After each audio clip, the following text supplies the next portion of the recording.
Hello dear students, आइए discuss करते हैं कुछ और क्वेश्चंस को। यहाँ पर हमसे कहा गया है find the value of x और हमें कुछ क्वेश्चंस दिए गए हैं। आइए देखते हैं इन सभी क्वेश्चंस में x की वैल्यू कैसे हम लोग फाइंड कर सकते हैं।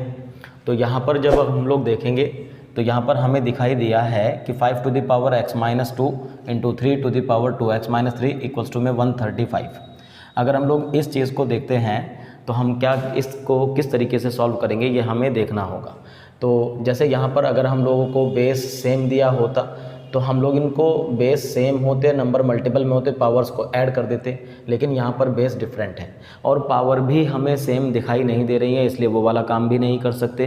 तो इसलिए हम लोग क्या कर सकते हैं, तो अगर हम लोग इस चीज़ को सोचें तो इसके लिए हमें इसको सिंप्लीफाई करना होगा, जो कि 135 यहाँ पर लिखा हुआ है।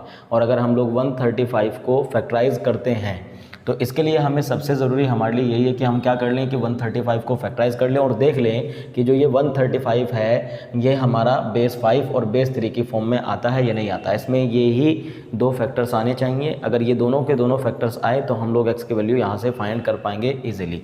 तो देखते हैं 135 का फैक्टराइजेशन क्या होगा।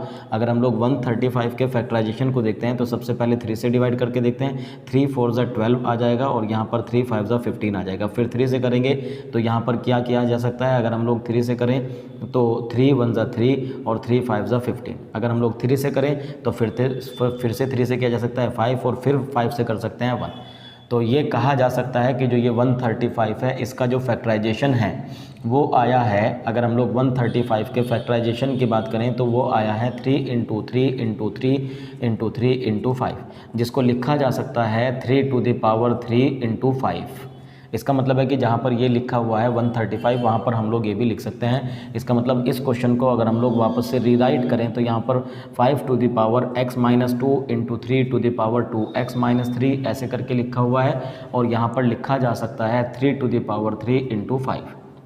अगर हम लोग देखें तो यहाँ पे हमें दिखाई देगा जब इसके ऊपर पावर कुछ नहीं है तो 1 है। इसका मतलब यहाँ पर 5 to the power x minus 2 है, इंटू में 3 to the power 2x minus 3 है, इक्वल्स टू में 3 टू द पावर 3 है, इंटू में 5 टू द पावर 3 है। ये दोनों नंबर्स इक्वल में तभी हो सकते हैं जब x की कोई ऐसी वैल्यू हो जो इस नंबर को और इस नंबर को आपस में इक्वल कर दे। इसलिए हम लोग क्या करेंगे कि 3 को 3 से कंपेयर करेंगे और 5 को 5 से कंपेयर करेंगे, यानी इस वाले नंबर के हिसाब से इसको सोचेंगे। तो इसको लिखा जा सकता है कि 5 to the power x minus 2 equals to 5 to the power 1।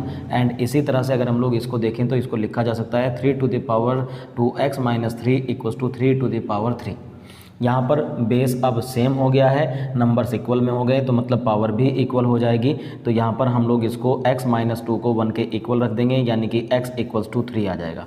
देखते हैं कि x की वैल्यू यहाँ से भी यही आती है कि नहीं आती है। तो अगर हम लोग इस चीज़ को देखें तो यहाँ पे हम लोग इसको सॉल्व करेंगे और बेस दोनों का सेम है, नंबर्स आपस में इक्वल हैं, मतलब इसका ये हुआ कि जो पावर्स होंगी वो भी सेम हो जाएंगी, मतलब कि इक्वल हो जाएंगी, यानी 2x माइनस 3 इक्वल्स टू 3। यहाँ से 3 को उधर ले जाएंगे तो यह आ जाएगा 2x इक्वल्स टू 3 प्लस 3 यानी कि 6, और x इक्वल्स टू 2 इसके नीचे आएगा तो 6/2 यानी कि 2 3 ज़ा 6। x की वैल्यू कितनी आ गई है, x की वैल्यू 3 आ गई है। x की वैल्यू यहाँ से भी 3 आई है, x की वैल्यू यहाँ से भी 3 आई है। इसका मतलब x की कोई ऐसी वैल्यू है जिसकी वैल्यू पुट करने पर ये नंबर्स आपस में इक्वल हो सकते हैं। तो इस क्वेश्चन में जो x की वैल्यू है वो 3 है। उम्मीद है कि आपको अच्छा लगा होगा। आइए नेक्स्ट क्वेश्चन की बात करते हैं। नेक्स्ट क्वेश्चन में उसने हमसे यहाँ पर कहा है कि 2 to the power x minus 5 into 5 to the power x minus 4 equals to में 5 टू द पावर, यहाँ पर कुछ भी नहीं दिया है और मज़े की बात यह है कि यहाँ पर 2 भी नहीं है। लेकिन अगर हम लोग इसको रीराइट करें थोड़ा सा, यानी मैं इसको दोबारा से लिखता हूँ और जब मैं दोबारा से लिखूँगा तो मैं इसको किस तरीके से लिखूँगा ज़रा देखिए किस तरीके से मैं इसको लिखूँगा। तो यहाँ पर अगर मैं आप लोगों को ये कह दूँ कि 2 टू द पावर 0 लिख देता हूँ और 5 टू द पावर 1 हो जाएगा, क्योंकि 5 के ऊपर कोई भी पावर नहीं है। और 2 टू द पावर 0 लिखा जा सकता है क्योंकि 2 टू द पावर 0 की वैल्यू 1 होती है। 1 का मल्टीप्लाई 5 में करूँगा तो उसकी वैल्यू पे कोई फ़र्क नहीं पड़ेगा। मैं ऐसा कोई भी काम कर सकता हूँ जिससे कि जो गिवन नंबर है उसकी वैल्यू पे कोई फ़र्क ना पड़े, इसलिए मैंने यहाँ पर 2 टू द पावर 0 लिख दिया। तो इस प्रीवियस क्वेश्चन की तरह ही हम लोग इसमें भी 2 और 2 को कंपेयर करेंगे और 5 और 5 को कंपेयर करेंगे। तो हम लोग पाएंगे कि 2 to the power x minus 5 equals to 2 to the power 0 हो जाएगा। और इसी तरीके से अगर हम लोग देखें तो यहाँ पर 5 to the power x minus 4 equals to 5 to the power 1 हो जाएगा। बेस सेम है, नंबर्स इक्वल में है, पावर भी इक्वल होनी चाहिए। इसका मतलब x माइनस 5 इक्वल्स टू 0 यानी कि x इक्वल्स टू 5। इसी तरह से अगर हम लोग इसको देखें तो यहाँ पर भी यही चीज़ होनी चाहिए। तो यहाँ पर x माइनस 4 इक्वल्स टू में 1 आ जाएगा, इसको इधर ले जाएंगे तो x इक्वल्स टू 1 प्लस 4 यानी कि x इक्वल्स टू 5 आ जाएगा। ये हमारा आंसर आ गया, यानी x की वैल्यू इस क्वेश्चन में आ गई 5। आइए बात करते हैं थर्ड क्वेश्चन की। थर्ड क्वेश्चन में उसने हमसे क्या कहा, 2 to the power x minus 7 into 5 to the power x minus 4 equals to 1250 दिया गया है। तो इसको 1250 एक बड़ा सा नंबर है, इसको प्राइम फैक्टराइज कर लेंगे हम लोग, और जब इसको प्राइम फैक्टराइज करेंगे तो उससे क्या मिलेगा, आइए देखते हैं।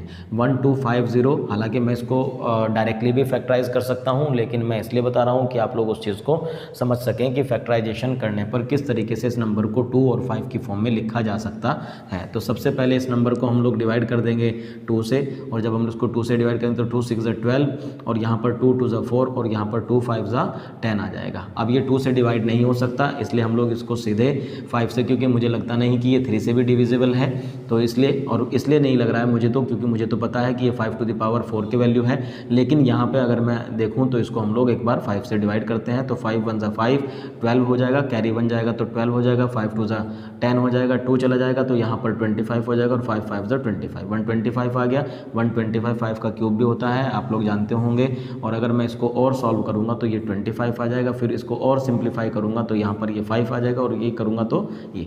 इसका मतलब ये हुआ कि मेरे पास मुझे मिल गया कि जो 1250 है उसका फैक्टराइजेशन आया है 2 इंटू 5 इंटू 5। इसका मतलब ये कहा जा सकता है कि 2 to the power 1 into 5 to the power 4। तो ये जो नंबर है ये इस फैक्टराइजेशन के इक्वल में लिखा जा सकता है, मतलब 2 to the power x minus 7 into में 5 to the power x minus 4 equals to 1250। यहाँ पर ये जो नंबर था इसको हम लोग लिख सकते हैं अब 2 to the power 1 into 5 to the power 4। फिर से उसी तरह का कंपैरिजन है कि यहाँ पर 2 को 2 के साथ कंपेयर कर लेंगे और 5 को 5 के साथ कंपेयर कर लेंगे। तो यहाँ पर 2 to the power x minus 7 equal हो जाएगा 2 टू द पावर 1 के इक्वल, और 5 to the power x minus 4 equal हो जाएगा 5 टू द पावर 4 के इक्वल। तो यहाँ पर जब बेस सेम हो गया, नंबर्स इक्वल में हो गए, तो हम लोग क्या कह सकते हैं कि जो पावर्स होंगी वो भी इक्वल हो जाएंगी। मतलब x इक्वल टू इधर चला जाएगा 1 + 7, x इक्वल टू में कितना आ जाएगा 8। देखते हैं यहाँ पर भी यही आता है कि कुछ और आता है, तो यहाँ पर भी हम लोग वही काम करेंगे और x माइनस 4 को 4 के इक्वल रख देंगे। पावर्स आपस में इक्वल हो गई क्योंकि बेस दोनों का सेम है और नंबर्स इक्वल में है। इसका मतलब 4 उधर जाएगा तो ये 4 + 4 बनेगा, यानी x इक्वल टू 8 आ जाएगा। इस तरह से हमने पाया कि इस क्वेश्चन में x की वैल्यू 8 आ गई है। उम्मीद है कि आपको अच्छा लगा होगा। Thanks for watching.